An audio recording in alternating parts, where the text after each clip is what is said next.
Welcome to our lecture on concentration and focus.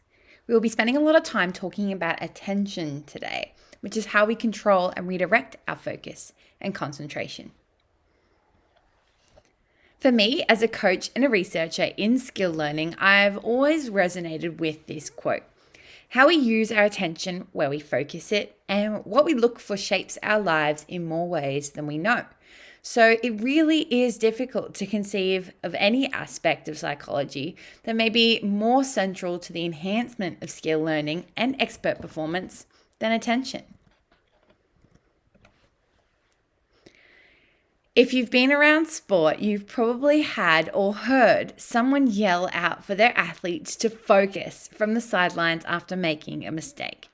We often talk about lapses in concentration and focus as examples of failed performances, and commonly hear descriptions about undistractable Olympic gold medalists. But is concentration and focus such a catalyst for performance in sport? To understand concentration, we need to first understand attention. While the role of attention in human performance is still up for debate, the classical quote remains as a reference point. Everyone knows what attention is. It is taking possession by the mind in clear and vivid form of one out of what seems several simultaneously possible objects or trains of thought. Focalization and concentration of consciousness are at its essence. It implies withdrawal from some things in order to deal effectively with others. Now, for reference, William James is a founding father of American psychology, teaching the first course in the US and developing the functionalism school of thought, which focuses on the purpose of consciousness and behavior and was considered individual differences of its time. This quote relates to one specific element of concentration, namely selective attention. Whereas recent conceptualizations take a broader approach, where attention is the concentration of mental effort on sensory or mental events. They are focusing on relevant cues in the environment, where selective attention plays its role, maintaining that attentional focus over time, having awareness of the situation and performance errors, and shifting attentional focus when necessary. We're going to take the time to walk through these four elements in detail today.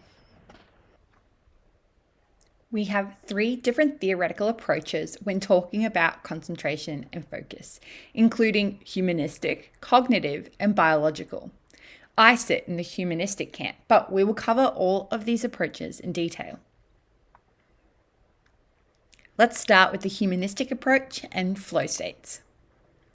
So a colleague of mine, Kath Bicknell, wrote an article about the presence of flow in mountain biking, which articulates all of these components on the slide into one smooth example. Now, number 9, or autolytic experiences, sounds complicated, but it simply means that you are doing something for intrinsic or internal reasons. Because you enjoy it, because it brings you pleasure, or it's just good fun.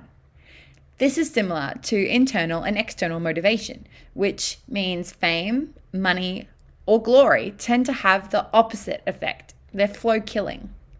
For example, if you think about winning, you might slow down your race to avoid crashing and lose the win as a result.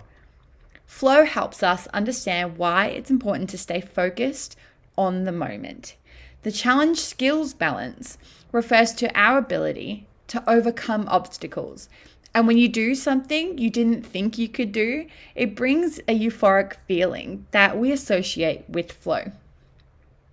Coupled with clear goals and an increased sense of control over your actions makes it even easier to know if you're doing well. Merging action and awareness means we're noticing what we're doing while we're doing it. This concentration on the task at hand narrows our focus to a point where cluttered thoughts or even white noise are eliminated as we are absorbed by the different elements of doing well.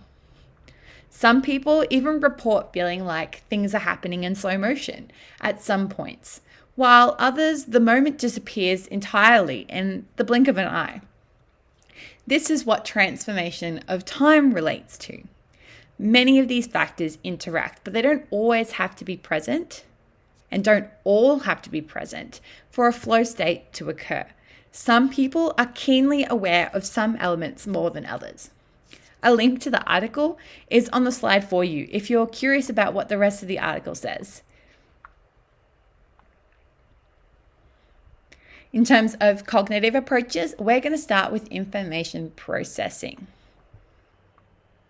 We begin with relevant environmental cues, an area of growing importance in sport. When you learn something for the first time, it takes a lot of your attention to perform that new skill. If you've never played basketball before, you might look at the ball while you're learning to dribble. But as you become more proficient at dribbling, you might raise your eyes and look for the next available pass to a teammate. We go from focusing on our own execution to surveying our environment for environmental cues and relevant cues.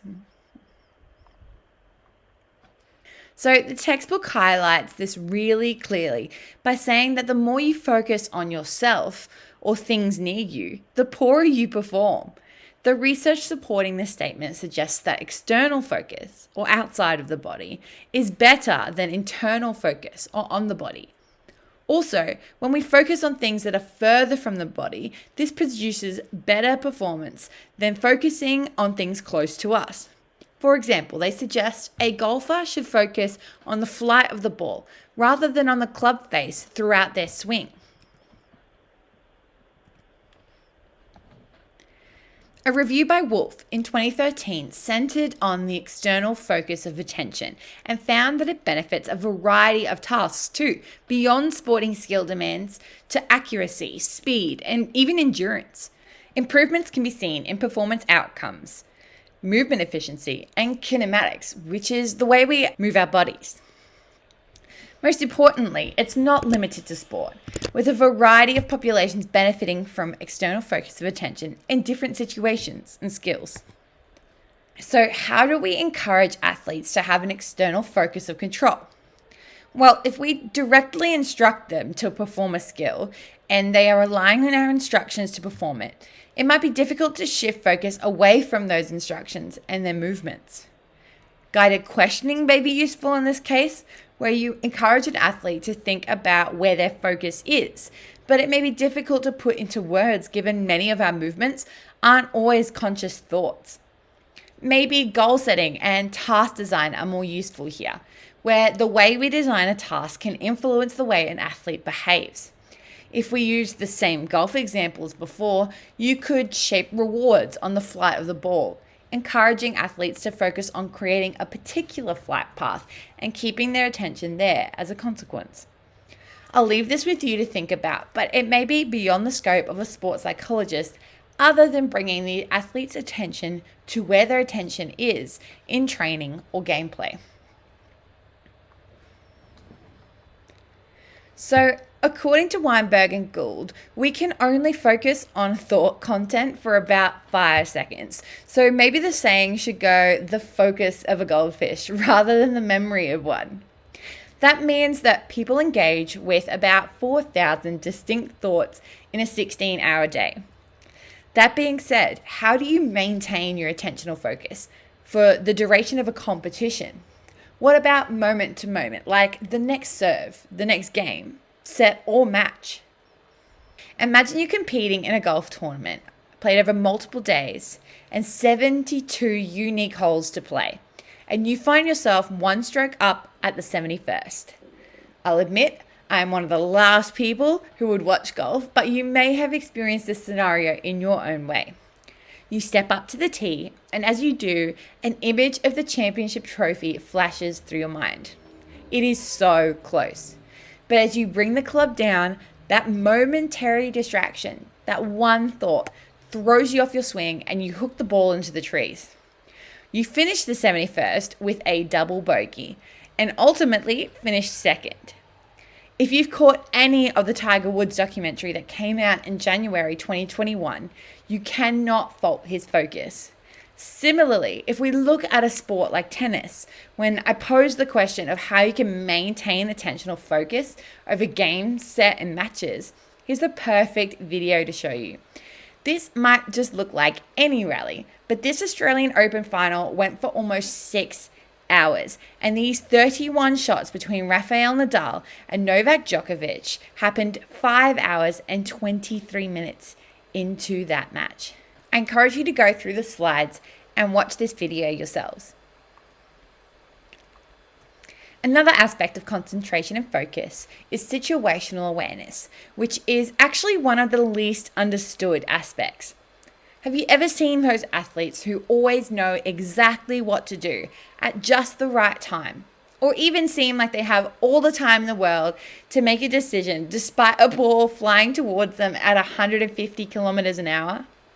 Situational awareness is how we explain those observations, suggesting that there is a learned ability to size up game situations, opponents, and competitions to make appropriate decisions based on the situation, often while under acute pressure or time demands.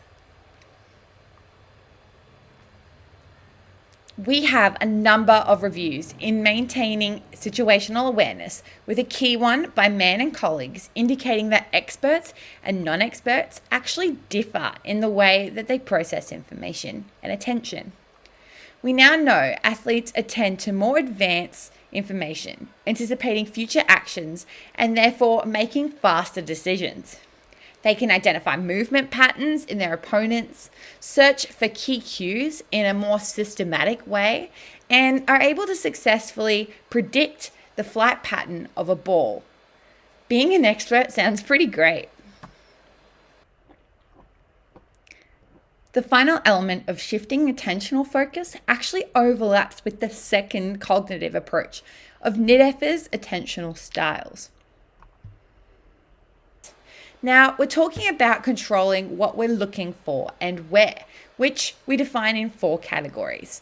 We have directional focus, like close or within the body, and further away or outside the body, which we referred to as internal or external before.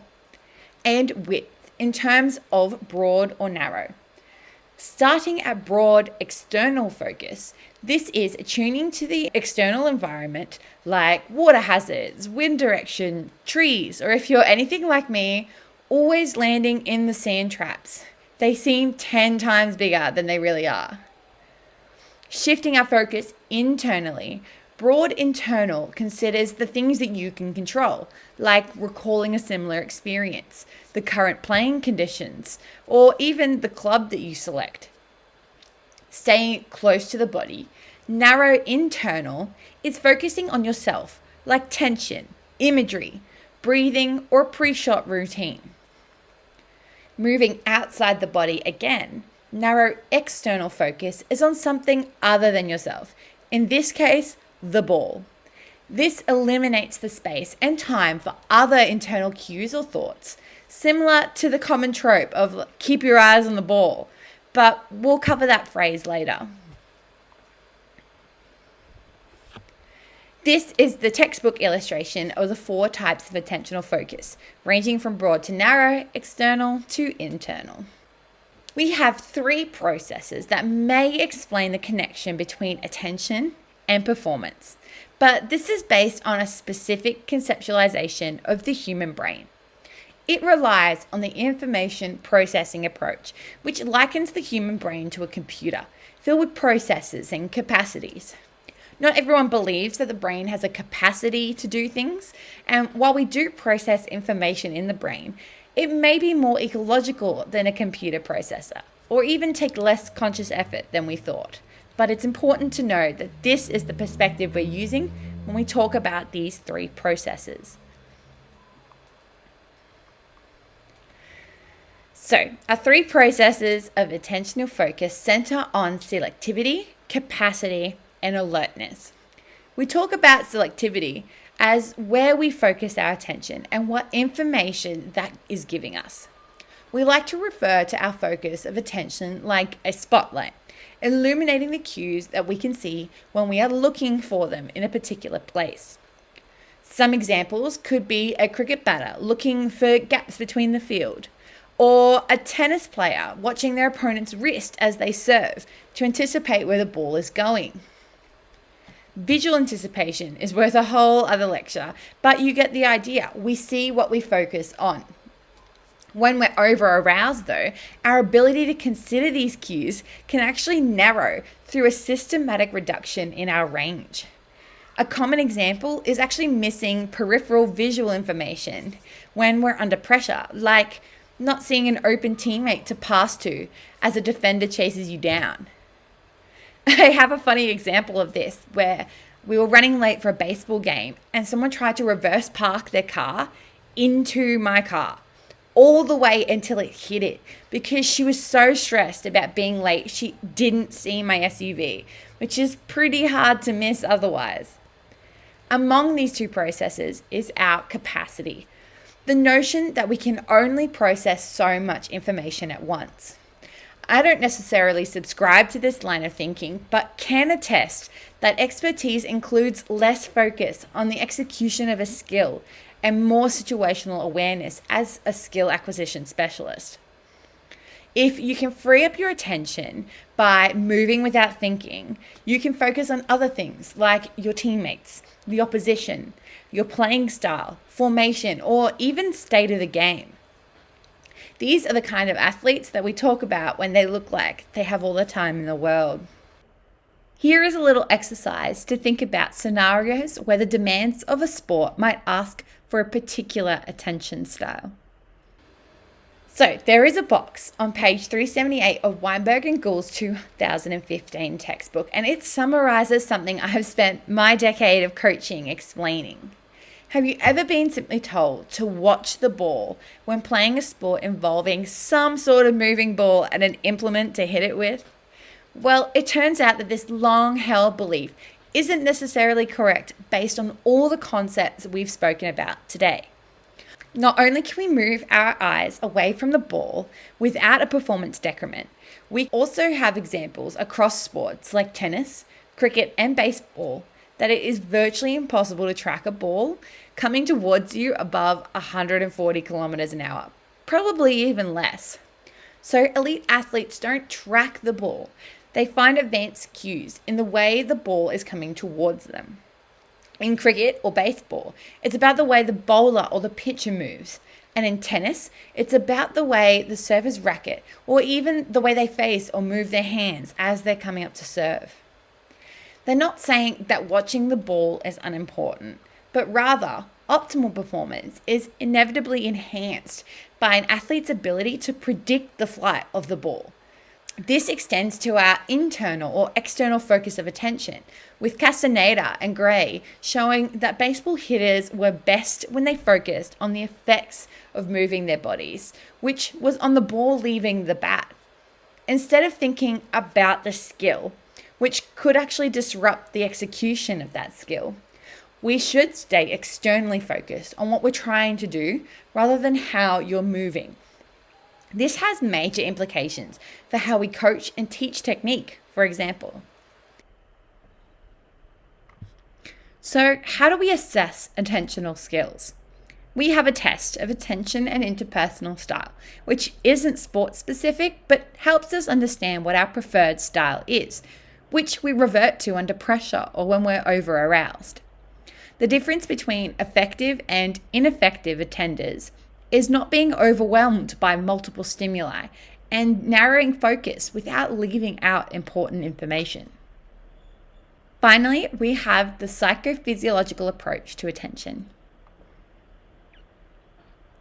Psychophysiological may sound overcomplicated, but it just means we're looking for physiological ways to identify changes in our psychology, with some familiar approaches like changes in heart rate or EEGs. An EEG gives us a map of electrical activity in the brain, but the density of the neurons in any small area of the brain makes it difficult to really understand what is happening up there and why. Hence why neuropsychology is actually a fascinating branch of science on its own. Our understanding of brain activity in skill is limited to closed skills, which are self-paced, unaffected by the environment, and occur in fixed or predictable situations, which rules out a lot of sports. Target sport performers have different brainwave activity and can voluntarily reduce their activity to enhance performance. In terms of heart rate, we've noticed decreases in heart rate for externally directed tasks, while an increase is seen in internally directed tasks. And again, before putting, we can see a decrease in heart rate around 5 seconds before taking a putt in golf. Or elite shooters experience cardiac decelerations just prior to performance. What kind of errors can we make with our attention? When we get overloaded or try to focus on more than our supposed capacity allows, then we need to remember that our attention is under our control. We should carefully select things to focus on or develop process goals to keep us in the moment and know what to do next if it is predictable. As sports psychologists, we can construct attentional profiles for athletes and identify the difference between positional demands at different points in the game compared to their personal styles, similar to our exercise in the previous slides. Most top players agree that as you move up the grades, the pace of the game increases considerably, and therefore the ability to make the right decisions quickly is absolutely critical. We also have to contend with internal and external distractions too, including visual and auditory stimulus, or our own thoughts drifting away from the current moment to contemplate past or future events, even focusing too close on our own bodies as we move. When we do focus in too close on what we're doing, we might be interrupting the execution of that skill because we're thinking about it. Many of our actions emerge subconsciously, and as we get better at a skill, we think about it less. Do you remember the stages of learning that you may have covered in high school PE? The ultimate stage was autonomous, with the initial or beginner stage classified as cognitive. When things aren't going well, or we're under pressure, stress, anxiety, etc., it may be tempting to take control of an automated process, which takes an expert from performing at an elite level back to a beginner. It is possible to train concentration, and you'll see some very familiar concepts here like visualization or imagery, self-talk, goal setting, and routines. Simulation training encourages athletes to train for the scenario they want to perform in, and the goal of coaching should be to provide athletes with training environments which help them feel prepared. It might be worth encouraging athletes to scan for or focus on information in various forms. Or, if you've never heard of thought parking, it's the idea that we can take a thought and stop it in its tracks, or even imagine a stop sign clearly in your mind to disrupt that thought.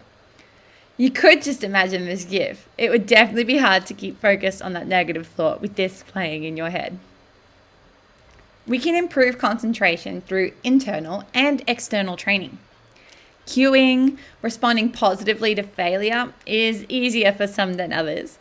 Developing an ability to refocus, routines, and process goals can be useful ways to improve concentration internally. Externally, it may be useful to rehearse specific experiences while training for distractions, including distractions in imagery or mental rehearsal, and practice every detail of the game at training, especially if it's messy or unpredictable. And just some final quotes to finish. Thank you for listening, and I hope this helps build your knowledge of concentration, focus, and attention.